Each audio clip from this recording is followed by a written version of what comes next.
Everyone knows it's Wendy. Everyone knows it's Wendy. We didn't change the background. Where's the changers over there? You get to do it. Sensuous. I'm crawling. Sensuous up. Here. I'll just turn it off. And see your reflection. Here we go. Of what's in the other side of the house. Hi. Maggie is alive. I'm alive.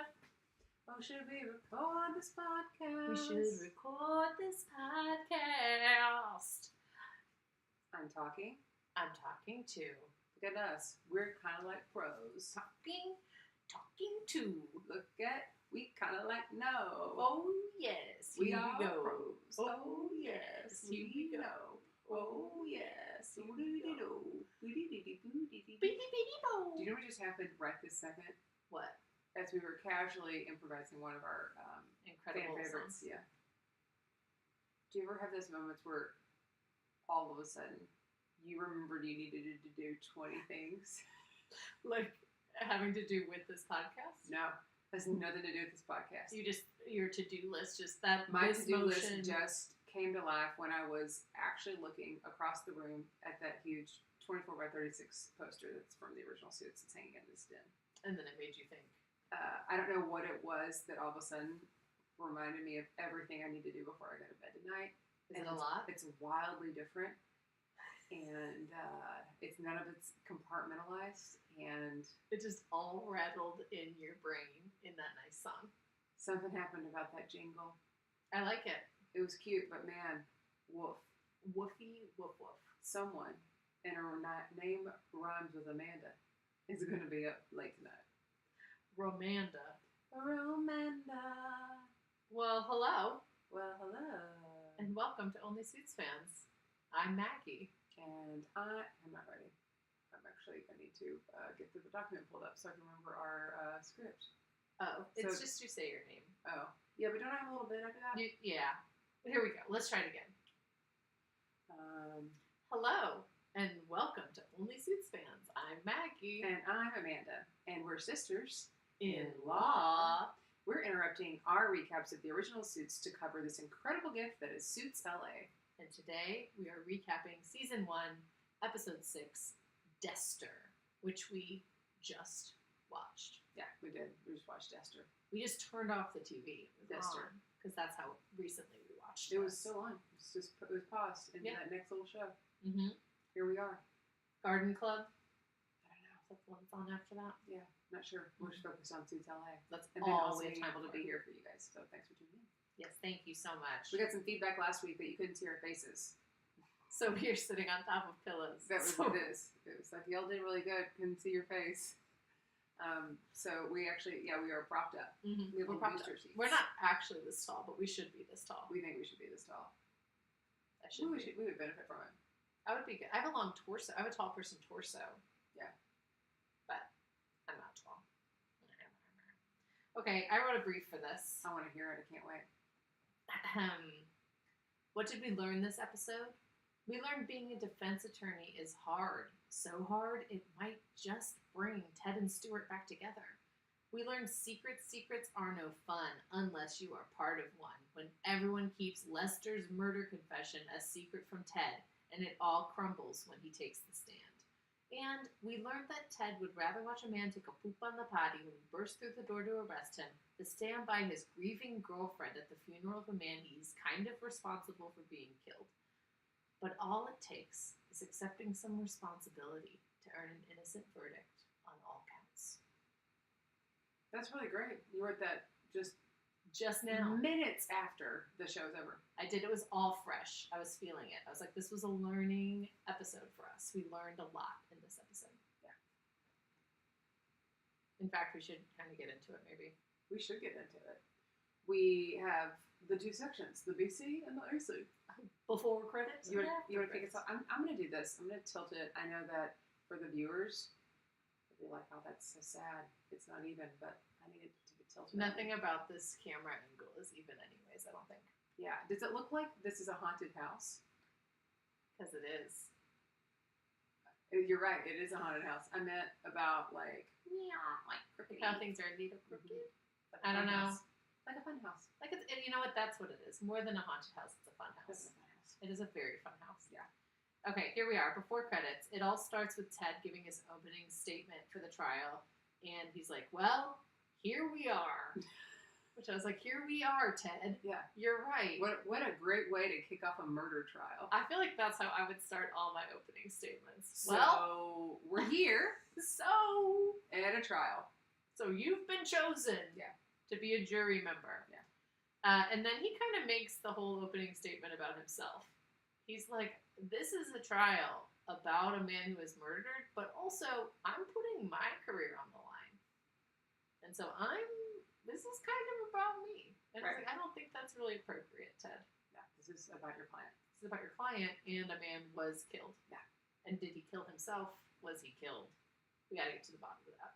We do have a flashback. This episode is full of flashbacks. I love flashbacks. They love flashbacks here.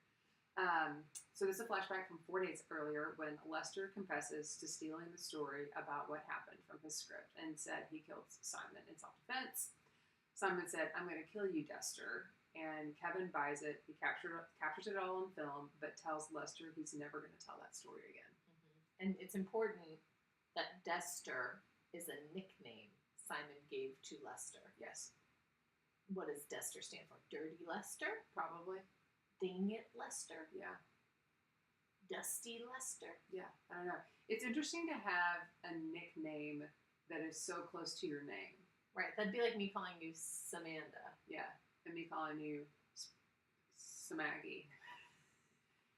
Defo, if you could go by a nickname, just any nickname, like randomly, like my name is Maggie, but my friends call me like this, and it's so wildly different. What would you do? Bugs. Bugs? Yeah. When you said that, that was the one that came out. Bugs. Like, oh, hey, Bugs. Hey, Bugs. Yeah, what's yours? I like Bugs too, but we can't be that. We can't both be Bugs. That would be so confusing. Bugs and Bugsy. That would be. I think it'd be too much. Too close. Too close. Bugs and Bugsy. But Bugs is a good nickname. Bugs is a great nickname. I've nickname. never heard anyone get called Bugs. I'm gonna start calling you Bugs. I like Bugs Bunny maybe, but like no one says just Bugs. I don't know. Something like Lily or Lily. Lily. I don't know. I mean, yeah, Lily. Because the kids call me Nana because they can't say Amanda. Yeah. I'm fine with if people just call me Nana. Nana's a cute name. Yeah, it is a cute name. Lily. Lily is hard. Yeah. There's Lily. people can call me Nana. Lala. Yeah. La. MJ went into the bathroom here, the guest bathroom, and there's a container in there that has my initials on it, and she came out, she's like, "What are these initials? What are these letters mean?" And I told her, and she looked at me and like really confused. And I said, "Remember that I have two names, and sometimes people call me Amanda, and sometimes people call me Nana." She was like, "Oh yeah." Oh yeah. Then she dropped it. Oh, there was yeah. no more confusion. It was confusing because Nana doesn't start with an A. Yeah. Mm-hmm. I just told her I had two different names. Yeah. So I think I'll just stick with Nana and Bugs. Nana and Bugs. That's us. It's our new new show. names. Nana and Bugs. Okay. Mm-hmm. Okay, then we hear our favorite song. Okay, back And we see Erica and Stuart. They're doing a walk and talk. Stuart is trying to poach her again by reminding her that once this case is over, Ted and his entire firm are dead. Like Ted is dead because this whole case is going horribly. Yeah. And she's going to be flooded with offers, and he just wants her to remember that he offered her first. But she doesn't want to come over unless she can be head of entertainment, but also she's already picked her guy, and her guy is Ted. Then we're in the courtroom. We see a witness, and it is Simon's psychologist, and she says that Lester definitely murdered him because Simon told her he would if he ever found out about the affair. Ted cross-examines and asks if Simon ever told her that he was stealing money. And she's like, no. So it's interesting, like, he was transparent but not forthcoming. Yes. And Ted asks if she feels protective of Simon. And if it's easier to think he was murdered than she failed him so badly that he killed himself. That was Dude, rough. I mean, that is a second-degree sick burn. That's a third-degree Do you think sick it's third burn. degree? That was searing. Yeah. Oh, that you feel bad because you failed him so You're badly. so bad at your job, he killed himself. Like, what, Ted? I mean, I get it, I guess, but dang. Yeah. He's doing whatever he can, I guess. Yeah. Okay. Then we see another person on the stand. It's Mr. Bill Paxton. Mm-hmm. And he's there telling the jury that Lester was a liar, that he had temper tantrums and temper issues, and that Lester would have been more than furious with Simon if he found out about the affair, and he would have wanted to kill him.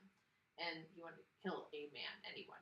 And so Ted cross-examines him and asks, well, don't you hate Mr. Paxton? Don't you call my office all the time saying you hate don't you hate Lester, Mr. Paxton? Don't you call my office all the time? Yada, yada, yada. And he's like, yeah, I do hate him. Then Elizabeth cross-examines him again and is like, look what they were using for target practice. And it's a picture of Mr. Paxton. And they were shooting him in the head. And then as she's walking back, she tells Ted, she goes, that's what you call a bullseye. To which you audibly left. I did. Yeah. Oh, this is what, in case you were wondering, this is what bullseye looks like. Yeah. It was stupid. Stupid job. It's kind of a stupid job. Next up, we see Samantha, and she calls Ted to talk to him about his rough day. How cute. They're not dating. Okay, so he thinks the reason she left was because she wanted him to stop swinging, but she says she just wanted him to put down the bat and be with her for a while. So it's like, I don't want you to stop being a lawyer and like lawing so hard. I just wanted you to just chill out with me. Recognize what's important. Yeah. Right. And then we see Erica confronting Rick. They're also not dating. About Stuart asking her to come to the firm because she thinks Rick told Stuart about the script and how Lester was borrowing from his own script for this murder and he's actually guilty in all this. And then she tells Rick the truth of what actually... So she realizes he didn't tell him about the script, so she decides to tell Rick that, yes, Lester did kill a man. Yeah. Which is not really keeping things close to the vest. Yeah. And they don't know if they should tell Ted. Right. Like, I don't know. Are you going to? I'm glad I don't have to decide. Kevin is in the kitchen eating donuts. Eric asks what the plan is. The plan is to put Lester on the stand. And Kevin says they're not going to tell Ted, but Erica doesn't want to hang Ted out to dry. He told Ted something once before and it messed with him, and so he's like, I'm gonna follow my gut here on this one and not do it again. Okay. It's not a depo really, it's just like, what would you have done? I think you 100% need to tell Ted because it changes his strategy. And that Kevin believes Lester, that it was self-defense, that says a lot too. Yes. But waiting it is no good. This is awful. And I understand it makes for a good story, right? Right. I know why they did that as writers and like why this is part of the show. Dude, if Bugs and Nana LP had this case and Bugs knew and Nana didn't, I would have to and vice versa. Yeah. We make that pact now? Yeah. Let's do it. Bugs and Nana. Bugs and Nana. Bugs and Nana. Sounds like banana. Yeah, Bugs and Nana. Nana Bugs. Nana Bugs. Yeah, you have to, like, it's different because we learn in this episode what it was. And maybe we just go into that. Like, let's start talking about that flashback whole sequence. Yeah, we can. So, basically what happened was Ted murdered Samantha's client by accident because of Pellegrini, the mafia. He didn't do it. He didn't do it, but Pellegrini did it because Ted used this voice actor to trick one of the guys into like confessing and going against Pellegrini. And Samantha was pissed because he used one of her guys for a mafia case. Yeah. And she doesn't like this mafia case to begin with. Right. So Ted goes to try and apologize at the hotel she's staying at, but she just wants him to be there with her and listen to him. Yeah. And listen to her, and all he wants to do is be like, I'm going to get Pellegrini, and that will make this all better. If I can just get Pellegrini. He is so singularly focused on Pellegrini that it's no good. Yeah. Because then, Kevin's there to take him to the funeral of this comedian who died. Yes. He doesn't go to the funeral. Because he gets Pellegrini. Instead, he chooses to go get Pellegrini. Yeah. And then, Samantha comes home. A day later, she pissed. Very pissed. She went to her mother's house. She was not at the hotel. She was at her mother's house. Because he didn't show up to be there for her. And she then makes him choose. I guess she does make him choose. She says, you need to get off the case. And he says, I can't do that. I can't do that. And so she goes, you know what? I'm going to leave these slick city streets of New York City. And I'm taking a job in LA. I love you, but I gotta go. Peace out. Peace out. You know she was at her mother's house and they were just like, fuck this guy. Yeah. You know that.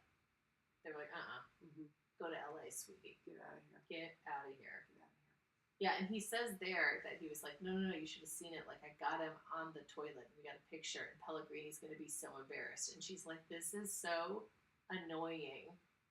Yeah, so like, annoying. Also, like, hey, I'm so sorry I wasn't there for you, but like, I got a picture of a guy on the shooter. Like, yeah, like literally, kidding? Ted. Yeah, literally. Yeah. Grow up. Grow up. Grow Grow up. up, Ted. Grow up, Ted. Grow up, Ted. Okay, so then we're back in the present day. Let's see, where are we? We're at Ted telling Amanda that he believes in his heart that Lester is innocent, and because she's like, I'm not going to be on this case anymore after the stunt that Ted pulled, and where he hid Lester. Mm-hmm. So she says, okay, I'm not going to do this, and he tries to bring it up about her other case, and he's like, I know that he's innocent. I need your help making Elizabeth unlikable, because if the jury can't trust her because they don't like her, it will help us look better. Right. So basically, help me paint this woman, this strong woman who is doing her job well, so well that she's beating me. Right. Help me paint her like a real bitch. Yeah. So that we can win. Yeah. It's a weird tactic. It is, but Amanda's on board. Yeah, she is. She is on the stand, and she's there to, as I said in unison, establish a pattern about working against Elizabeth. She talks about Dante Everson and Elizabeth's dirty tricks, including hiding evidence. Elizabeth cross-examines and asks if anything that Amanda says about her doesn't change, that she didn't pull the trigger. And then she brings up Dante Everson and how he was convicted of gunning down a man's son. Yeah, she basically says... So it doesn't matter if you believed him or not. He was guilty. He was guilty, because the jury convicted him. And this man is Lester's guilty, too. Yeah. So then Amanda is in the library, and she's got a little drink, and Ted has given her some space, which is a lesson he learned from Samantha when she kept wanting some space, and he just wanted to come and talk about Pellegrini over and over again. And he just checks in, and she goes, it actually felt good to get that all out and get that on the record, even if it was a real whipping. And so Ted is like, she's like, what are you going to do? And Ted says, I'm going to swing for the fences. Yeah. It's going to go big or go home. Go big or go home. Samantha checks in with Stuart about the severe peanut butter allergy. And this is such a weird thing. This is, I think, supposed to reveal that Stuart's funny and he does pranks. And I just feel like the way they combined this scene with what was next, like, just didn't move the scene. Like, it was, I said out loud, this is a weird scene. It was a very weird scene. Right? Because we had no resolution about the peanut butter. Right. Okay? He's done this to, like, because somebody is allergic to peanut butter. And he wants him to think about his own mortality every time he sees this jar, but it's not actually real peanut butter. Ha ha ha ha ha. Okay, by the way, better jokes out there. There are better jokes to do. Well, yeah. Yeah. It's also kind of sad. This is mean. Right? Yeah. Also, I don't think he's allergic to peanut butter in a jar. Right. Was so weird, because then it was a quick pivot. Yeah. With Samantha, also then saying, oh, wait, let's see. Because then Rick comes in. He's like, wait a minute. Did you extend Erica an offer? If you're going to be doing this and talking about, why don't you talk to your head of entertainment? Either loop me in or fire me. And it was just such a weird, peanut butter, and then all three of them with this drama, and, who's running, and, no control over the firm. I don't know. This was a weird thing to me. It was very weird. Also, I think it just shows Stuart's a buffoon in a lot of ways. Probably. Right? Maybe he's kind of, she's hired him, or, they've joined forces to be partners. She chose Stuart over Ted, and then Stuart's doing things that are just I do not agree with how you are handling things. You might be a great criminal attorney, but you're really mismanaging this partnership right now. Yeah. From the peanut butter to the Erica poaching. Yep. So then we see Ted, and he's calling Lester. He wants him to tell the story on the stand, and Lester's like, okay, yeah. And then Ted says, because we have the truth on our side. But he wants to talk about how it was a suicide and not what actually happened. Because Ted doesn't know what happened. He doesn't know. So now he's making Lester lie. Yeah. Lester is on the stand. Ted asks if Lester misses Simon, and he says he does, and he wishes he was still alive. He could never murder another human being, and that the truth died with his friend. Elizabeth says she's a witness who saw Lester pull the trigger, even though she has rested her case. So she's going to call somebody now. Just to rebuke that he said that it didn't happen. Yeah. Someone came forward the day before. Yeah. So then we see this rebuttal witness. She originally did not come forward. It's explained because she had signed an NDA. She was bartending at this house that was rented illegally. Mhm. And so she didn't think she could say anything, but now that it's getting so close, she was like, I need to speak up. Yeah. So she talks about how she went out to smoke a cigarette and heard someone say, I'm going to kill you dead, sir. Mhm. And then saw some men wrestling, struggling, and identified Lester as a man who pulled the trigger. Okay. Dead, sir. Dead sir. Very close to DESTER. Imagine being in a struggle with someone for their life, but you still call them sir. That's very kind. It's very respectful. That's somebody's mama raised them well with some Yes. manners. That's all I gotta say. I'm gonna kill you dead, sir. Comma, sir. I'm gonna kill you dead, Comma, sir. sir. Comma, sir. Ooh, Depo. Ooh. What is your opinion, or what is your use or not use of the Oxford comma? I think I use it more than I don't, but I distinctly remember the lesson on it when I was in 5th grade. Mhm. It was, this is optional, Yes. not mandatory. Okay. And so I kind of am free willy with it. Okay. Like, I'm like, You sometimes I do, sometimes I don't. It's Wild Wild West for you. It is, it's Wild Wild West. But I would say I lean towards using it more because of all those memes that are like, look at the difference between these two sentences. It's like changes the message. That It can you're change sending. the message completely. Uh-huh. So you have to understand, like, your reader has to kind of know what you're talking about. Mhm. And you can't assume that. You can't assume that. But sometimes I like to make assumptions. Yeah, that's fair.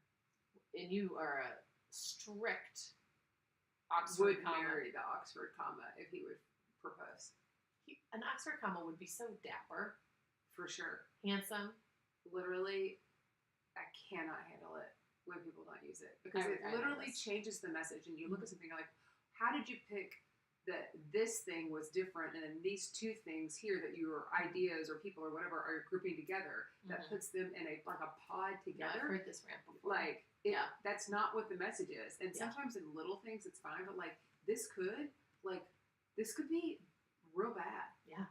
Like in a big serious thing, like somebody could get hurt or Somebody in could trouble get hurt. or convicted of murder if they didn't. You know, It's like true. it is.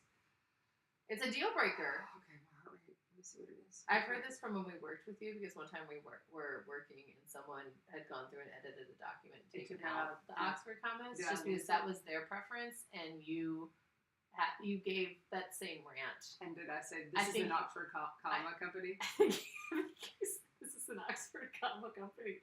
It was like, this is our brand guidelines, is we use the Oxford comma. And starting now, right now, if you everyone, didn't know, we are using the Oxford comma. you like stormed out of it was when you had the pink office. Oh yeah, You just like, I was so mad. you were like, what is going on in this doc? It drove me crazy to read it. It's funny, I was telling our friend Whitney about this. We were actually talking about Oxford comma today. And It comes up a lot. it does. When I first started working at the job I'm at now, early on I had to make a deck for the CEO, so I slapped him real quick. I was like, hey, real quick, what is your opinion? Or like, what are your thoughts on the Oxford comma? I got a lot of commas in this deck, and I want to make sure that they're right and marketing doesn't know. Mm-hmm. He's like, marketing doesn't know. He's like, we are absolutely an Oxford comma company. And if Good. anybody asks you, make sure.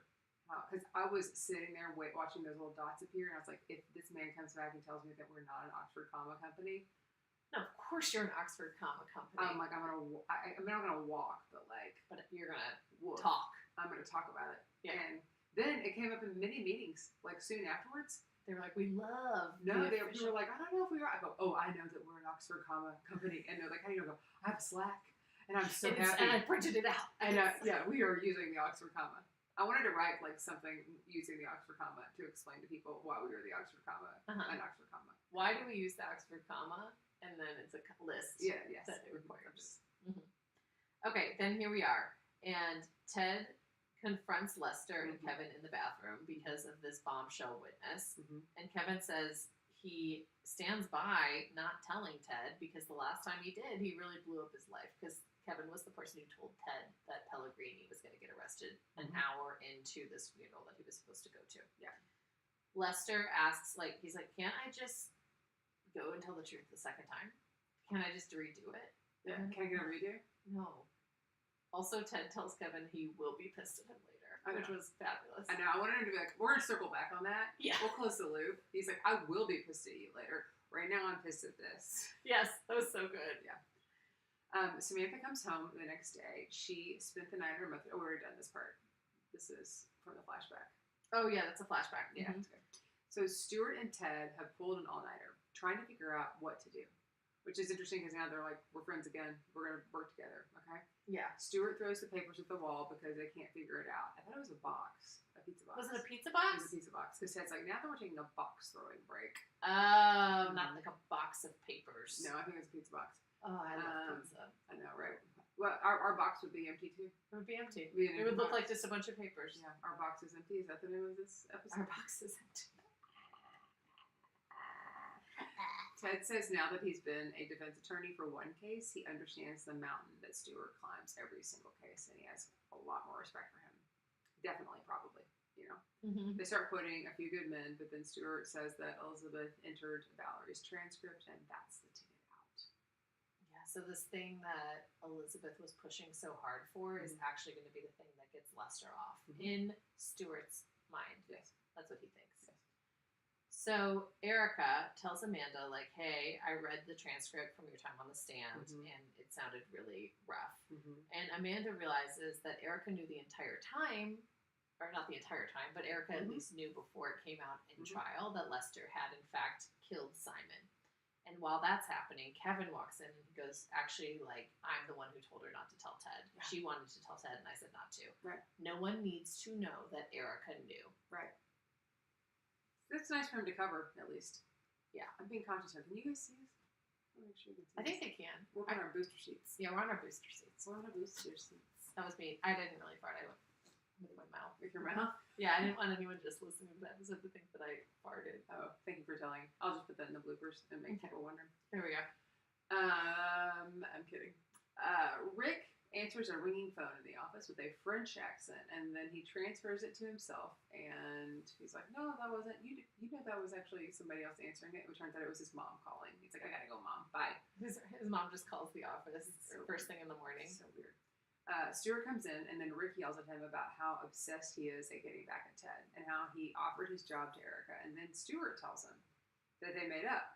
He and Ted made up, and that they stayed up all night. And Stuart didn't stop him in his monologue because Rick was really hot to trot.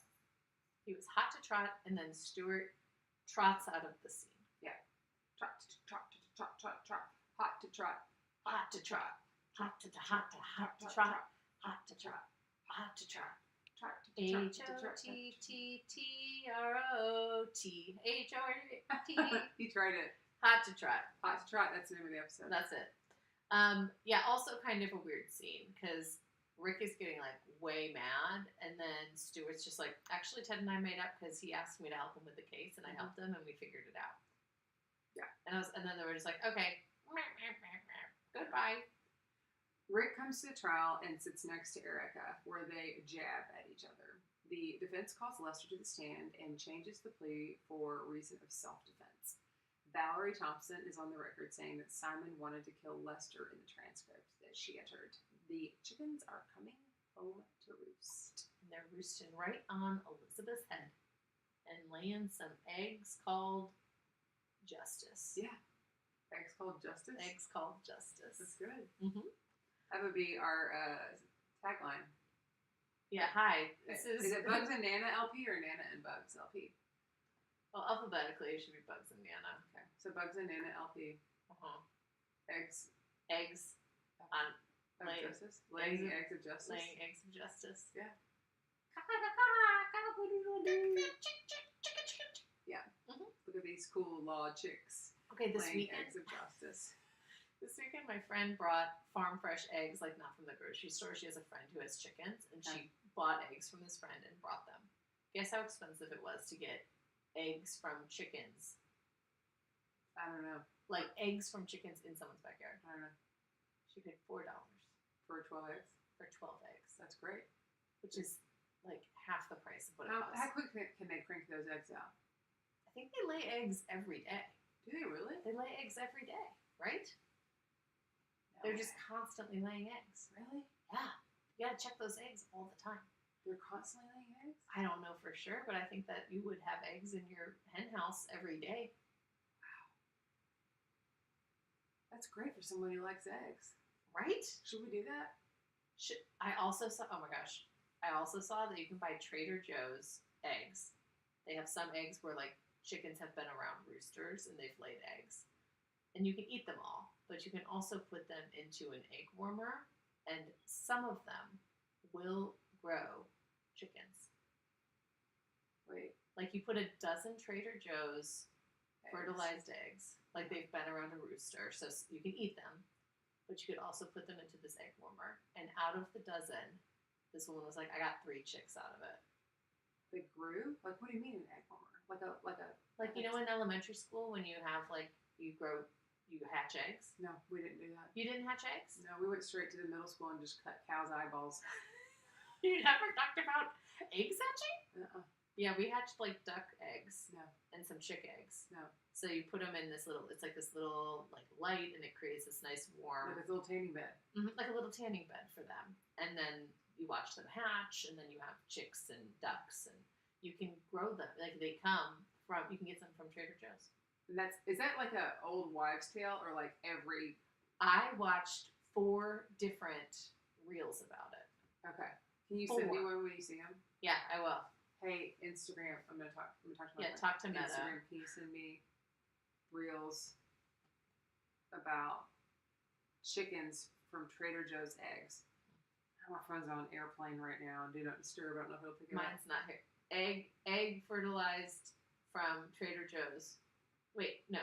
Trader Joe's fertilized eggs hatching. Yeah. It'll pick it up. Reels. TikToks. Thanks. Thank you. You should be nice to the algorithm. Thank you, benevolent algorithm. Yeah. Okay, so here we go. Mm-hmm. Eggs of justice have been hatched. Lester is back on the stand for his redo. Mm-hmm. Now he is going to tell the truth. It's been now hard. He's really gonna do it. Yeah. Now He's this final is draft real in. time. Yeah. Final draft. Mm-hmm. And he's like talking about how when he was a kid he was really small, and then he got blamed for doing things like taking cookies and pulling the fire alarm, and so he's really triggered. He had like PTSD from getting blamed from these childhood pranks, right? Because of his teacher, Mrs. Metzger. So when the police came, he was like, all I see is a bunch of Mrs. Metzgers. I can't tell them the truth because I'll get blamed for this. Yeah. So now he is going to tell this jury of non-Mrs. Metzgers how he did pull the trigger, because if he hadn't, Simon would have killed him, because he is DESTER, not DEDSER. Ooh, that's interesting. There's the smoking gun. That is. DESTER. That's it. Elizabeth cross-examines and says the DESTER nonsense, and then and that he didn't tell the story until she called a witness, and then Ted says they have a video of the confession from 4 days ago, and Kevin says that tape was me. I saved the day. So Kevin recorded it. He knew what to do. He sent it timestamp mailed. Yeah, so all it would be there. Yeah. Mm-hmm. Ted and Elizabeth are both pretty confident they will get the jury on their side. When this happened, I was like, they are like, we've just won this case. And I, as a potential juror on this case, is like, I don't know. I wanted to say, don't count your chickens, your Trader Joe's chickens, before they hatch. Right, because only 3 of them might hatch. Yeah. And the rest might be just making eggs. Yeah, you might have a hung dozen of chickens. Hung dozen. Yeah, they were so confident. Like, and I was like, oh gosh, is this going to end wrong? Like when the jury foreman said it, I was like, oh, what if they got too cocky, too fast? I wish they had, because I honestly am like, okay. Mm-hmm. So now he's telling the truth? Anyways, Ted's closing argument is once again about himself. Mm-hmm. And it's about how he's this entertainment lawyer and he's so great at it, he's the best at it, because he knows when to take a gamble on someone and like when someone's worth the risk and who to believe in. And he knows Lester is innocent. The jury then also knows Lester is innocent and finds him not guilty. Yeah. And as he's leaving, he tells the jury he's the best entertainment lawyer they've ever seen, and he's got the rest of his life to keep living. Yeah. Just kind of like weird. Like, it's all about him. Yeah. Just like Samantha's note of like, just be here with me. Yeah. But Ted can't. It's all about Ted all the time. Come on, Ted. Come on, Ted. Ted comes off the elevator in slow motion. He's visiting Samantha. He accepts responsibility for Cameron dying, and that he should have said that from the beginning. He should have gone to the funeral. He should have been there for Samantha. And then she walks right towards him. With the way somebody on TV walks towards somebody they're going to kiss. It was very Donna kissing Harvey. I'm about to kiss you. TV walk. I'm about to kiss you. Here we go. Fast. Fast. Too fast with for a purpose. Fast and with purpose. And no arms out. No like arms this. until the very end. Yeah, a Right? hug. Yeah, I feel like a hug walk is like arms out, slow, like come here. Yeah, come but that here. was like, here I go walking to your lips. Here I go walking to your lips. Here I go walking to your lips. Here I go walking to your lips. Here's my hands. I'm gonna hug you. Surprise! Sneak attack. Surprise! Not It's a even, hug. It's not even first base. It's not even. Foul ball. Bye. Bye. No, get out of my office. Yeah. Yeah, it was a very sexual walk, but you know, a hug's nice. A hug's nice. A hug's nice when you've been carrying that burden for a long time. Supposed to have 11 hugs a day. What? Mm-hmm. Too many. Too many? I think you get at least 11 at your house. I'm sure. Yeah. Maybe I'm just like so rich in hugs that Yeah. I find it I feel like your youngest kind of just gives you one long, continuous all hug. day. Yeah. I've never been a big hugger, but I feel like as I've gotten older, I've been more comfortable about hugs. But people used to like You make and I fun don't of me. hug much. No hugs from bugs. No hugs from bugs. That's hugs bugs me. Bugs hug bugs. Hugs bug you. Hugs bugs. Hugs bug bugs. Mm-hmm. Well, this has been a fun one.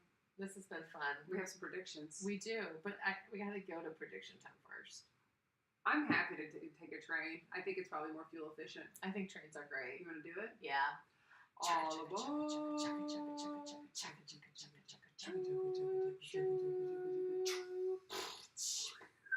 Oh, tickets. Exiting.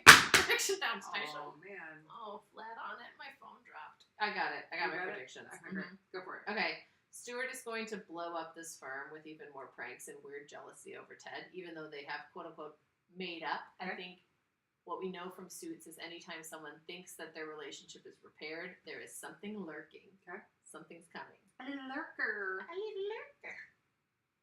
Oh. You feel like that burp right there? Yeah. Oh. A little lurker. Okay. I also think that this love triangle is getting very nicely set up, which is building off of your prediction from last week. Mm-hmm. I think that it's not going to be a threesome. It's going to be very real life. But Yeah. Samantha and Ted obviously have a history. Yeah. Amanda and Ted Have a chemistry. have a chemistry. Mm-hmm. So there's some sort of flying bee there. Yeah. Oh, yeah. I also think that this new case, the next one, is going to bring up old wounds for Ted and Stuart and Samantha in particular. Yeah. It's something that, like, they have to work together on, but also they never quite worked it out. You know what I mean? Yeah. Big, old, open, gaping wounds. Yeah. I have an interesting spin on that. I'll roll into mine and jump to, and I don't think this will have by the next episode, but I think they're going to continue, they're going to combine one big mega firm now that they're all getting along. Oh. Like Ted's talking to Samantha, he and Stuart are working together. They're going to bring up this new case you're talking about is going to bring up some old wounds. Like, what if they end up pulling a big mega firm and to say, hey, there's strength in numbers. Which is what it was supposed to be. Right. It was supposed to be a big mega firm. Yeah. And then they cut Ted out at the last second. I think they're going to go back to it. They're going to go back on it. Yeah. But how can you trust people who have cut you out before? I don't know. Erica and Rick are seconds away from hooking up. A big old hookup. A big old hookup. But I think something with work is going to get in between them. Probably this merger, this firm merger. Maybe. Because who's going to be head of entertainment? Yeah. How do you go from being the sole head of entertainment to co-heads of entertainment? I know. And then I think we're going to see Harvey Specter and Louis Litt within the next 4 episodes. Incredible prediction. So bold. Bold and predictable. Because we have read Entertainment We have read. Weekly. We know it's coming. We know it's coming. I can't wait for that. I can't wait to see Louis Litt. Back again. Okay, Louis Litt's going to, like, totally get along with Stuart, right? Like, they're going to be buddies I'll somehow. teach him some jokes. Yeah, they're going to do some serious It'll be pranks. fun. Mm-hmm. Yeah. Well, this has been really great. We got 4 more episodes left. Only 4. Yeah, I think only It's 4 been more. a fun adventure. It's been a fun adventure. We don't know. There's no word yet that if it's been picked up. She said 2. Is there? Not that I've seen. Okay, we don't know yet. But we're here for it if they are. I am. We're totally here for it. Totally. Should I sign us off? Yes, please. Okay, thanks so much for tuning in. You can check us out at onlysuitsfans.com where you can find anything you want to know about us. Also, the Harvey Specter monthly newsletter will be dropping soon, right? In a couple of days. Yeah, on Yeah, Tuesday. it drops on Tuesday. Mm-hmm. You can follow us on Instagram, TikTok, and of course YouTube. You can listen to us on Apple, Spotify, or anywhere else you get your podcast. And don't forget to like, subscribe, and leave a review. And if you don't know what to say in your review, just say, Bugs and Nana, my two favorite podcast hosts. Bugs and Nana. Oh, man. Oh, man. Oh, man. Oh, man. I love them. We made good time on that. We're going to get all you guys in bed fairly early unless you're tuning in from another time zone. Or you're watching this tomorrow, Yeah. or whatever. Or we're doing it. If it's tomorrow already, where you are. Yeah. Bonjour. That's fair. Bonjour. Bonjour. Bonjour. Bonjour. Bonjour. Or goodbye. Goodbye. Goodbye. Goodbye. Goodbye. Goodbye. Goodbye. Goodbye. Goodbye.